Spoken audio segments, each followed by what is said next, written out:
สมเด็จพระคณิธาธิราชเจ้ากรมสมเด็จพระเทพรัตนราชสุดาสยามบรมราชกุมารีแห่งราชอาณาจักรไทยจะเสด็จมาเยี่ยมยามสปป.ลาวในวันที่21 วันที่24 เมษายน ปี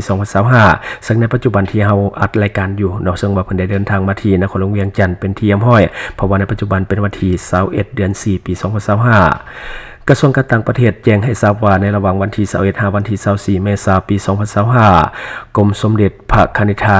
ธิราชเจ้ากรมสมเด็จพระเทพรัตนราชสุดาสยามบรมราชกุมารีแห่งราชอาณาจักรไทย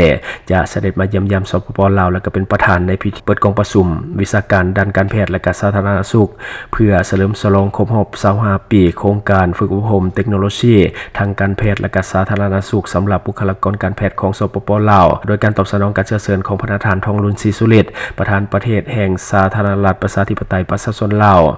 ซึ่งเป็นส่วนหนึ่งในการสืบต่อหันแน่นสายพัวพันและเสริมขยายสายพัวพันมิตรภาพการหัวมือทานบันไกเคลื่อนเคียงที่ดีต่อกันที่มีมาแต่โดนนานระหว่างสปป.ลาวและราชอาณาจักรไทยให้แน่นแฟ้นและขยายตัวยิ่งขึ้น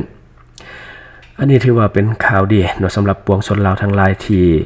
ได้ต้อนรับพระเทพอีกครั้งหนึ่งเนาะซึ่งว่าในช่วงที่ผ่านมาเพิ่นก็บ่ปะบ่ทิ่มก็มาเยี่ยมยามและก็มาพัฒนาสปป.ลาวอย่างต่อเนื่องซึ่งว่ามีหลายโครงการที่เพิ่นได้เฮ็ดอยู่ในลาวอย่างต่อเนื่องตัวอย่างคือนี่แหละที่ว่ามาเป็นพิธี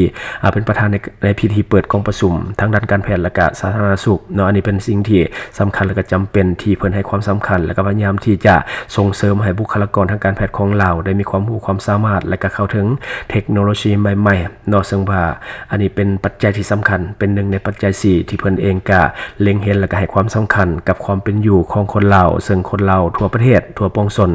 ก็ผู้สำนึกบุญคุณเนาะกับสิ่งที่ได้มาโดยตลอดเพิ่นเป็นคนที่เป็นกันเองเวลามาก็บ่ถือโตเนาะเพิ่นก็พยายามกลมกลืนกับวัฒนธรรมของลาวเวลาเพิ่นมาบ้านเฮาก็จะพยายามเนาะทำโตให้กลมกลืน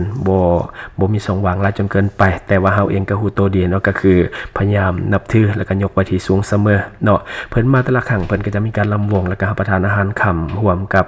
ผู้นำการนำขันสูงของลาวโดยตลอดซึ่งว่าหลายคนก็ได้เห็นภาพที่มีการเผยแพร่ออกทางสื่อออนไลน์หรือว่าทางโทรภาพที่เป็นทางการของเราเนาะที่ทุกครั้งที่ว่าเพิ่นมาเนาะเพิ่นก็จะทำตัวแบบว่าเป็นกันเองเนาะเข้าถึงได้ง่ายสำหรับการนำของเฮาเนาะซึ่งว่าคนเราทุกคนก็ชื่นชมและก็ยินดีต้อนรับเพิ่นตลอดและก็ฮู้บุญคุณกับสิ่งที่เพิ่นได้ช่วยเหลือคนเรามาโดยตลอดเนาะซึ่งเฮาเองก็บ่ฮู้สิว่าหยังมีแต่เอามาเล่าสู่ท่านผู้ชมผู้ฟังได้รับรู้นํกันว่าเพิ่นได้มาเยี่ยมยามสปป.ลาวในปัจจุบันซึ่งเฮาเองก็ได้เห็นเนาะเพิ่นก็อยากเดินทางลำบากแน่แล้วช่วงหลังๆมานี้เนาะก็เชื่อว่าเพิ่นก็เป็นห่วงเป็นใยแท้เพิ่นจึงเดินทางมาที่บ้านเฮาเนาะเพราะว่าสุขภาพเพิ่นก็ถือว่าแก่หลายแล้วเนาะการเดินทางก็บ่อยากสะดวกปานใดจังได๋ก็ตามอวยพรให้เพิ่นสุขภาพแข็งแรงและก็มันยืนยาวนานตลอดไป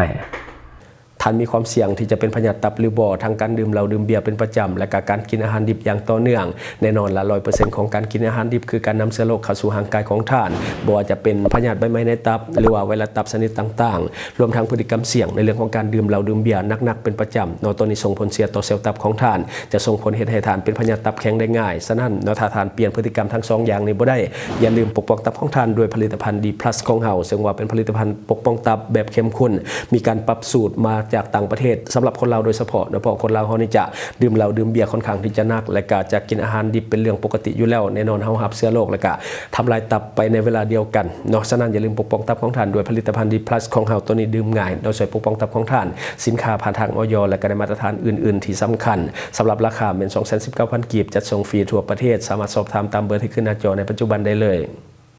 สนใจโฆษณาประชาสัมพันธ์ธุรกิจและผลิตภัณฑ์ของท่านผ่านรายการของเฮาสนใจติดต่อตามข้อมูลที่ขึ้นหน้าจอในปัจจุบันได้เลย